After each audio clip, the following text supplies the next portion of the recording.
სოციალურ ქსელში დღეს და ბოლო 3 დღის განმავლობაში ვრცელდება არაერთი პოსტი იმასთან დაკავშირებით, რომ გურიაში საკმაოდ რთული მდგომარეობა არის, იქ მაცხოვრებლები ავრცელებენ ვიდეოებსა თუ ფოტომასალას, სადაც ჩანს, რომ საკმაოდ რთული პირობები არის ახლა და ისინი ითხოვენ დახმარებას და სთხოვენ მოქალაქეებს, რომ მათ დაეხმარონ. სოციალურ ქსელში ასევე შეიქმნა სპეციალური ჯგუფი და მოხალისეების, რომლებიც ცდილობენ, რომ გურიაში მცხოვრებლებს დაეხმარონ და მაუწყებელი ავრცელებს არაერთ პოსტს იმასთან დაკავშირებით, თუ რა მდგომარეობა არის ახლა გურიაში, არაერთი მოქალაქე მათ წერთ იმ ინფორმაციას აწვდის, თუ რა ხდება ახლა მათ თავს და მაგალითად აი ამ პოსტში საუბარი არის იმაზე, რომ 80 წელს გადაცილებული კაცი ამ მოქალაქის ბაბუა და მისი მამა ჩარჩენილები არიან გურიაში, ჩოხატაურის რაიონ სოფელ საჭამიასერში და ამავდროულად ისე აცხადებენ, რომ აღარ აქვთ შუქი მათ, ასევე ჩაკეტილი არის გზა და რამე რომ დაემართოთ, ვერც ვერავინ მივა მათ დასახმარებლად და აქვე ამ პოსტში არის საუბარი იმასთან დაკავშირებით, რომ მათ მიმართეს მუნიციპალიტეტს დახმარებისთვის, თუმცა უარი მიიღეს, ასევე როგორც უკვე აღვნიშნე Facebook ჯგუფში შეიქმნა მოხალისეები გურიისთვის, ასეთი ჯგუფი, სადაც ცოტა ხნის წინ დაიდო პოსტი იმასთან დაკავშირებით, რომ 80 წლის ქალს, რომელსაც 3 ობოლი ბავშვი ჰყავს, ვერ უკავშირდებიან უკვე მესამე დღეა და ამავდროულად როგორც ამ პოსტში არის საუბარი, სახლის უკანა მხარე არის სრულიად ავარიული, სახლის ფანჯრები კი ქალს თოკით ჰქონდა საწოლზე გამობმული და ისე აკავებდა, როგორც ამ პოსტში არის საუბარი, ასევე ვრცელდება მომდევნო პოსტი, სადაც ვრცელდება ინფორმაცია, რომ ჩოხატაურის რაიონში სოფელ ხიდისთავთან ქალი 2 ბავშვით მარტო არის სახლში და როგორც ეს ქალი აცხადებს, უკვე დაწეული არის კედლები და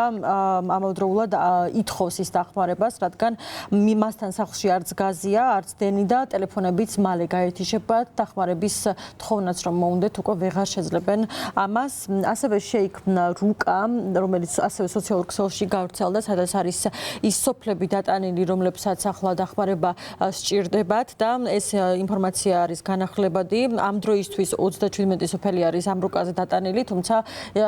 სავარაუდოდ დაემატება უფრო მეტი და ეს ყველაფერი ხდება იმისთვის, რომ მოხალისეები, რომლებიც ცდილობენ, რომ მოქალაქეებს დაეხმარონ, მარტივად შეძლონ ამ მოხალისეებმა ამ სოფლებში მისვლა და ასევე ახალგაზრდა იურისტთა ასოციაცია ავრცელებს განცხადებას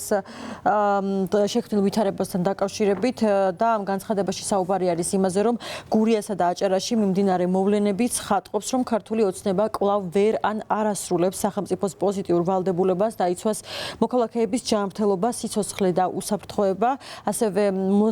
მოქალაქეების საკუთარი ძალებით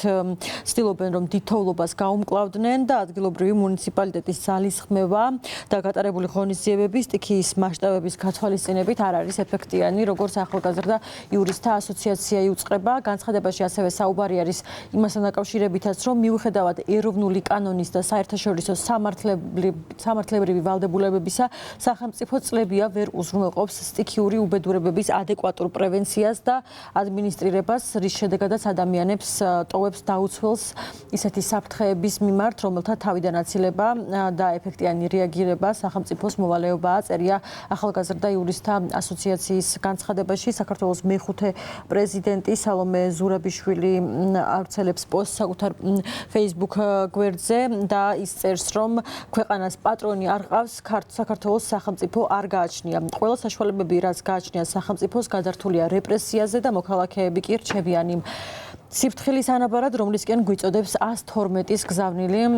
ამას აცხადებს საქართველოს მეხუთე პრეზიდენტი სალომე ზურაბიშვილი. საქართველოს სახალხო დამცველის ოფისი ავრცელებს განცხადებას და ისინი საქართველოს სახალხო დამცველის ოფისი მწუხარებას გამოთქვამს გურიაში სტიქიური მოვლენის შედეგად გამოწვეული მსხვერპლის გამო და უსამძიმრებს გარდაცვლილთა ოჯახს. მოგეხსენებათ, რომ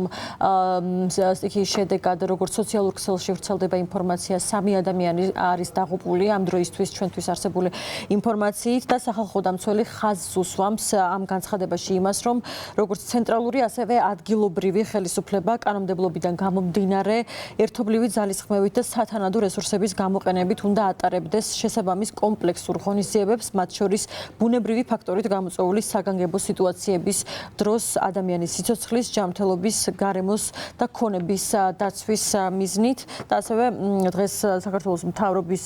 Facebook გვერდზე გამოქვეყნდა განცხადება, სადაც საუბარი არის იმაზე, რომ დასავლეთ საქართველოში დიდთოვლობის შედეგად დაზარალებული მოსახლეობის დახმარების პროცესში თავდაცვის ძალები ჩაერთვებიან და